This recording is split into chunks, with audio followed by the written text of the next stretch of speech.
Well, hello everybody, and welcome to the last video update for just before the Richard Arnold charity event, which is happening on this Saturday, the 9th of June, up in Market Harborough. Alfie and me just popped by to give you an overview of what is happening with regards to the auction. We've got over 30 lots, as you can see, on the thread. Everyone has a bid on it, and some of them are extremely high bids and excellent, fantastic stuff. One hasn't, and that is Derek Jones's excellent course at Robinson House for the weekend, where you can make yourself a Japanese toolbox or many other things. So somebody bid on that. That's an excellent one. I'm even thinking about that one myself. What are you looking at, Alf? You're supposed to be helping me with this video. So those are all the lots, but there is yet another one which I need to put up this weekend, which is this moulding plane, which some of you may look at and say, that's long. It is long. It is 18th century, early 18th century. It is under the sign of the Three Planes at Great Queen Street, and is a Robert Wooding, donated by Gary Ferguson, also donated the Baron and the Philly Smoother, which is fantastic. Gary isn't a member of Unplugged Woodworkers, although I will be knocking on his door and inviting him, of course. He came to us via the UK Workshop Forum and heard about the auction and said to somebody there, who's a friend of mine, can he donate a few lots, and we're most grateful for that. So yeah, the bidding has gone through the roof. We're a week away still, with a week's bidding left, and we are approaching £3,500, which is amazing, because last year a lot of the bidding occurred on the last day, on the actual day, and we also got £1,000 donated on the day, which means that we are fast approaching last year's fantastic total of £5,000. This year, let's double that. Let's try and double that by bidding, but also Richard will be publishing this week a Just Giving page, which relates specifically to this auction. And this page, you can also, if you feel like, just donate a small amount, whatever you can afford, to the auction fund. When the final auction is finished, those people who win, that's where they'll be posting their donation for that lot, and the lots will then be shipped off free of charge to the winning bidder. So some other information about the bids themselves. Keep them coming in. We are religious about them only being acceptable via my email address, specifically the Gmail one which is set up, which is hendjim, HENDJIM, @gmail.com. And that is because we want to keep absolutely sure that we've got all of the bids accurate and final when the time comes. A decision has been made as to when the final bids will be accepted via the email, and that is any emails prior to 2 o'clock on, that's 2 o'clock British Standard Time, British Summer Time, on Saturday, the day of the auction itself. So don't leave it to the last minute, because you might miss the deadline. Any bids coming in after that will not be valid. So the person who puts the highest bid in prior to 2 o'clock, and that is dated by the receipt of the email, will be the winner of the auction. So get those bids in earlier rather than later is the message, really. Gareth Owen has kindly offered with his partner to check on those final bids at the time, so I can get on with some live filming, and that's brilliant. Gareth, thank you so much. I know that he will be checking those, and also will be accepting up to 2 o'clock on the day paper bids, which will be on forms at the actual auction. So keep looking at the Unplugged Woodworker auction post, because that is the place where, if you've bid, you will see the latest bids occurring. So don't assume that just because you put in a bid that it's going to be the final bid. It may not be, because there are other people coming on the day. They will be entered into the bidding, and that bidding will be reflected on that thread in real time.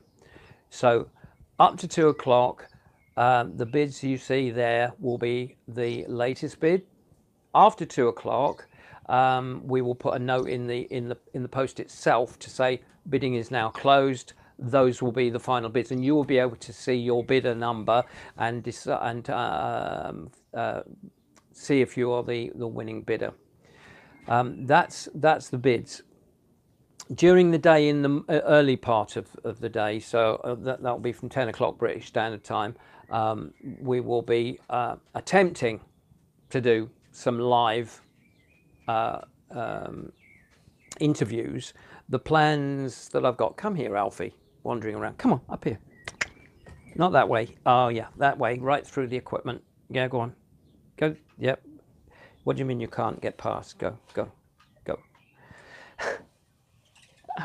Oh, I bet they don't have this problem at the BBC. Yeah, on the day I'll be doing some. The first interview will be relatively early, and that will be with Andy Tools and Tat, Andy Brown, who's kindly bringing again his mother planes for making moulding planes. So I'll be chatting with him, hopefully live. If not, depending on the uplink, if not, we'll certainly be recording for later on, for uploading onto YouTube. So you'll be able to see one way or the other. We will have footage of the day. So that'll be the first interview. I've spoken to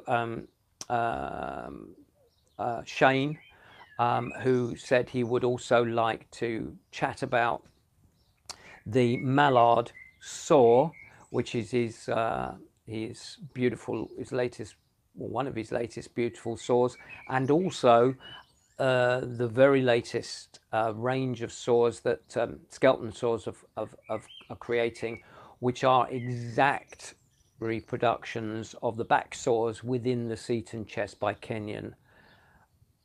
Absolutely amazing, because these will be to the minute detail the same as those saws in every way.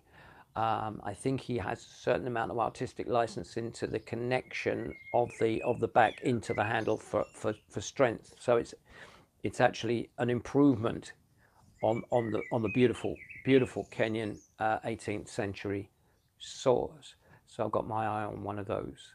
But we'll be chatting with him sometime during the morning. I hope to have a chat with Bill Carter, as always. I know he's been creating some astoundingly beautiful planes lately since the summer started, and of course Sarah's been videoing them, so it'll be interesting. Maybe I should get her to do the video for us on that.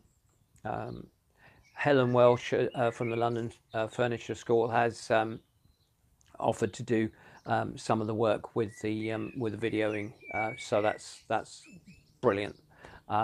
And also I've got Ollie to have a chat to. Now Ollie is always very busy. His workshop was always jam-packed full. So I'm going to try and catch him, find out what's the latest, an update on him, and also chat to him about the lot that he's submitted to the auction with the beautiful verdigris bronze, a unique Kimberley reproduction.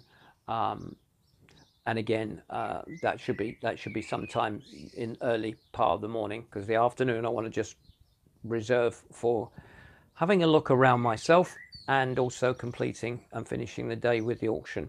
So there you go. That's the latest. I can't emphasize more strongly that the bidding this week will become frantic. So if it's the same as it was last year, people suddenly say, oh, it's this week, let's get bidding. So get your bids in, keep an eye on the bids that you've put in if you're the highest bidder, and just donate to this charity, because this is for the Macmillan Cancer Nurses, and they really do a fantastic job in very difficult circumstances. So I know that many of you, or almost all of us, would have known somebody in the circumstances where these nurses are needed, and I just hope that we can far exceed last year's total and next year continue to do so. So there you go. That's the video. Keep an eye on the thread. Watch out for other posts that may pop up. And it's also been duplicated onto Instagram, although there's no bidding information there. If you're on Instagram, just pop along there and you'll see all the lots and all the images for the lots. If anybody's got any questions about any of the lots, don't hesitate to drop me an email, again, to the same hendjim@gmail.com address. And I think the next time we'll be seeing you in Alf will be on Saturday. So looking forward to that, and let's hope the weather stays good for us in sunny United Kingdom this week. Take care, everybody, and we'll see you on Saturday.